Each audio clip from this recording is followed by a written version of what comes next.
अयोध्या राम मंदिर में हो गया एक बहुत ही बड़ा चमत्कार, जिसे देखकर हो गए वैज्ञानिक भी हैरान। जी हाँ, क्या हुआ जब राम मंदिर में राम लल्ला की मूर्ति बोलने लगी और चारों तरफ देख के मुस्कुराने लगी। दोस्तों, यह घटना अयोध्या जिले की है। इस बात को सभी लोग बहुत अच्छे से जानते हैं कि राम लल्ला की प्राण प्रतिष्ठा 22 जनवरी को दोपहर लगभग 12 बजे हुई थी। इसमें पूरे देश ने हिस्सा लिया।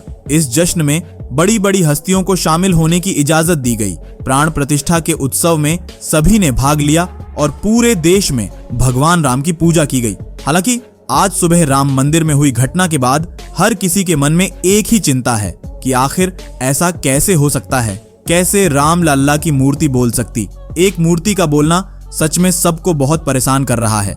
दोस्तों, आज सुबह जब राम मंदिर के पुजारी पूजा की तैयारी में व्यस्त थे और सुबह 6:30 पर आरती के उत्सव में भाग लेने वाले सभी लोग आरती के लिए एकत्रित हुए, तभी अचानक भगवान श्री राम की भव्य प्रतिमा प्रकट हो गई और राम लल्ला की प्रतिमा भी उनकी ओर देखने लगी। ये देखकर समारोह में उपस्थित सभी भक्त और पुजारी आश्चर्यचकित रह गए। ये सूचना कुछ ही मिनटों में पूरे भारत में फैल गई।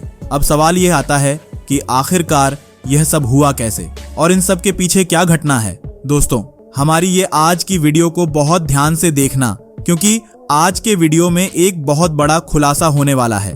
दोस्तों, राम मंदिर की मूर्ति को कर्नाटक के प्रसिद्ध मूर्तिकार अरुण योगीराज ने तैयार किया है, जिन्होंने कई बड़े मंदिरों के लिए मूर्तियां डिजाइन की हैं। राम लल्ला की मूर्ति का कार्य वैसे तो 3 मूर्तिकारों को दिया गया था, लेकिन अरुण योगीराज की मूर्ति को राम मंदिर के लिए चुना गया, क्योंकि उन्होंने मोहिनी रूप में राम लल्ला की मूर्ति को बनाया था। इस वजह से राम मंदिर में उनकी मूर्ति को प्राण प्रतिष्ठा के लिए चुना गया और उनके द्वारा बनाई गई मूर्ति को राम मंदिर के लिए फाइनल कर दिया गया। हालांकि अब जब उन्होंने अयोध्या के राम मंदिर में कार्यक्रम देखा है तो चर्चा बड़े पैमाने पर जनता तक फैल गई है और एकमात्र सवाल जिसके बारे में अब हर कोई सोच रहा है कि यह कैसे संभव हो सकता है, कैसे कोई मूर्ति बोल सकती और कैसे हंस सकती है, क्या यह पूर्णतः काल्पनिक है। दोस्तों, राम मंदिर का इतिहास लगभग 500 साल पुराना है। इसके निर्माण को लेकर काफी समय से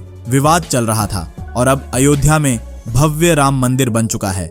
22 जनवरी को इसका प्राण प्रतिष्ठा का समारोह भी कर दिया गया। लेकिन अब हम आपको श्री राम की उस मूर्ति का सच बताने जा रहे हैं, जिसका जिक्र हमने वीडियो की शुरुआत में किया है। हालांकि यदि आप भी भगवान श्री राम के प्रति समर्पित हैं तो आपको वीडियो के समान में इस वीडियो को लाइक जरूर करें और कमेंट बॉक्स में जय श्री राम लिखना बिल्कुल न भूलें। दोस्तों, राम मंदिर में भगवान राम की प्राण प्रतिष्ठा के बाद कुछ लोग ऐसा बोल रहे हैं कि राम लल्ला का स्वरूप बदल गया है।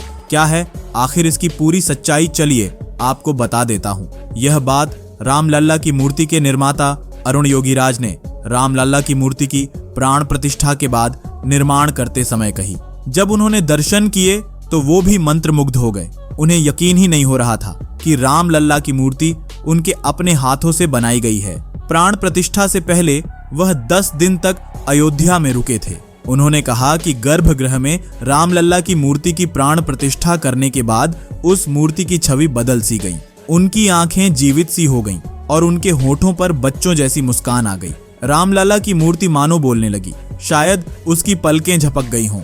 दरअसल अरुण योगीराज ने एक इंटरव्यू में कहा कि जब प्राण प्रतिष्ठा के बाद मैं गर्भगृह में गया तो जैसे ही मैंने वहां की मूर्ति देखी तो मुझे लगा कि यह मेरी बनाई हुई मूर्ति नहीं है। उन्होंने बताया कि मूर्ति का स्वरूप पूरी तरह बदल गया है।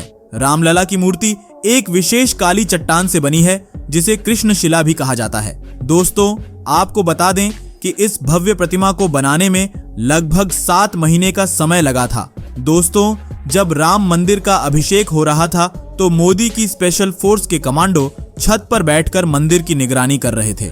वे हर कोने पर बारीकी से नजर रखते हुए दिखाई पड़ रहे थे। उन्होंने इस बात का खास ख्याल रखा है कि प्रधानमंत्री नरेंद्र मोदी और राम मंदिर की सुरक्षा को लेकर कोई दिक्कत न हो। अयोध्या में सुरक्षा व्यवस्था सुनिश्चित करने के लिए बड़ी संख्या में पुलिसकर्मी मौजूद रहे, लेकिन राम मंदिर की सुरक्षा के लिए पुलिस के पहरे के बाद एसपीजी कमांडो को भी तैनात किया गया है। मंदिर की छत पर एक ही नहीं बल्कि मोदी जी के कई एसपीजी कमांडो देखे गए। ये लोग पूरे धार्मिक स्थल पर अपनी नजर बनाए हुए थे। आधुनिक हथियारों के साथ कमांडो राम मंदिर में सभी लोगों पर नजर रख रहे थे। स्पेशल प्रोटेक्शन ग्रुप देश के प्रधानमंत्री की सुरक्षा के लिए बनाया जाता है। आमतौर पर एसपीजी कमांडो को प्रधानमंत्री और उनके परिवार की सुरक्षा के लिए भी नियुक्त किया जाता है। यहाँ 3000 से भी ज्यादा एसपीजी सुरक्षा कर्मी नवीनतम तकनीक 7 वाले हथियार के साथ यहाँ आए थे। एसपीजी अपने सिद्धांतों और बहादुरी के लिए दुनिया भर में प्रसिद्ध है। भगवान राम के प्राण प्रतिष्ठा समारोह में लगभग 8000 से ज्यादा मेहमानों को आमंत्रित किया गया था। इस कार्यक्रम में 3000 से अधिक महत्वपूर्ण अतिथि मौजूद थे। 22 जनवरी को राम मंदिर के उद्घाटन के भव्य जश्न को लेकर न सिर्फ भारत में बल्कि यूरोप से लेकर अमेरिका तक उत्साह था। इस समारोह से वैश्विक स्तर पर जश्न का माहौल बन गया है। अयोध्या के राम मंदिर में प्राण प्रतिष्ठा समारोह के दौरान भगवान राम की मूर्ति देखने के बाद आपके मन में भी यह सवाल जरूर आया होगा कि आखिर श्री राम की मूर्ति का रंग काला क्यों है। दर्शकों में से हर किसी ने अयोध्या में रामलला के समारोह के बाद खूब मस्ती की, और क्यों नहीं करे सब एंजॉय। आखिर बहुत समय बीत चुका है। 22 जनवरी को प्राण प्रतिष्ठा का कार्यक्रम संपन्न हुआ। जब से रामलला की मूर्ति का दर्शन हुआ है, हर शख्स की जुबान से जय श्री राम का नारा बार बार निकल रहा है। राम जी की मूर्ति देखने के बाद आपके मन में भी ये सवाल आया होगा कि आखिर मूर्ति का रंग काला क्यों है और उनकी आंखों में आंसू क्यों है। रामलला की मूर्ति पत्थर की चट्टानों से बनी है, जिन्हें कृष्णशिला कहा जाता है। यही कारण है कि श्री राम की मूर्ति का रंग सांवला है। रॉक स्टोन कई गुणों को प्रदर्शित करता है जो अद्वितीय हैं। सिर्फ इसी पत्थर से क्यों बनाई गई है रामलला की मूर्ति? दरअसल इन पत्थरों से रामलला की मूर्ति के निर्माण का सबसे बड़ा कारण ये है कि ये पत्थर आने वाली कई सदियों तक पूरी तरह सुरक्षित रहेंगे। मान्यता यह है कि जन्मभूमि में भगवान के बाल स्वरूप की पूजा की जाती है। परिणाम स्वरूप भगवान श्री राम की मूर्ति एक बच्चे में बदल गई है। अभिषेक शब्द का प्रयोग किसी जीवित प्राणी को मूर्ति में परिवर्तित करने की क्रिया के लिए किया जाता है। मूर्ति पूजा तभी पूर्ण मानी जाती है जब उपासक अपना जीवन इसमें समर्पित कर दे। मूर्ति को चेतन करने के लिए मंत्र उच्चारण की विधि से देवताओं से प्रार्थना की जाती है। यही कारण है कि पूजनीय किसी भी मूर्ति को समर्पित करना बहुत महत्वपूर्ण है। मित्रों, आइए अब चर्चा करें एसपीजी कमांडो की।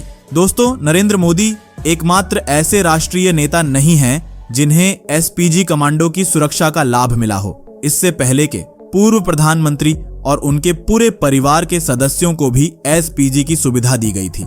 देश में एसपीजी की सुरक्षा व्यवस्था सर्वोपरि मानी जाती है। जब भी प्रधानमंत्री यात्रा करते हैं तो एक ऐसा एसपीजी शूटर होता है जो हर छोटी बड़ी चीज पर अपनी नजर रखता है। ये शूटर कुछ ही सेकंड में पीएम के लिए खतरा बनने वाले लोगों की ऐसी की तैसी करने की क्षमता रखते हैं। एसपीजी में लगभग 3 से 4 हजार सैनिक काम करते हैं और उनका फर्ज प्रधानमंत्री की सुरक्षा करना होता है। और इन सैनिकों के पास आधुनिक दुनिया के उन्नत हथियारों से ज्यादा ज्ञान होता है। एसपीजी के पास एक अनोखी तरह की राइफल होती है जो 1 मिनट में 800 कारतूस तक फायर कर सकती है। इनकी अधिकतम रेंज 500 मीटर होती है। एसपीजी के ये साहसी कमांडो आमतौर पर बुलेट प्रूफ जैकेट और गहरे रंग का धूप का चश्मा पहनते हैं। अचानक बदलाव की स्थिति में एसपीजी के जवान पीएम का मोर्चा संभाल लेते हैं और सामने से हमलावर को तुरंत खत्म करने की क्षमता रखते हैं। ट्रेनिंग के दौरान इन जवानों को मार्शल आर्ट करना भी सिखाया जाता है।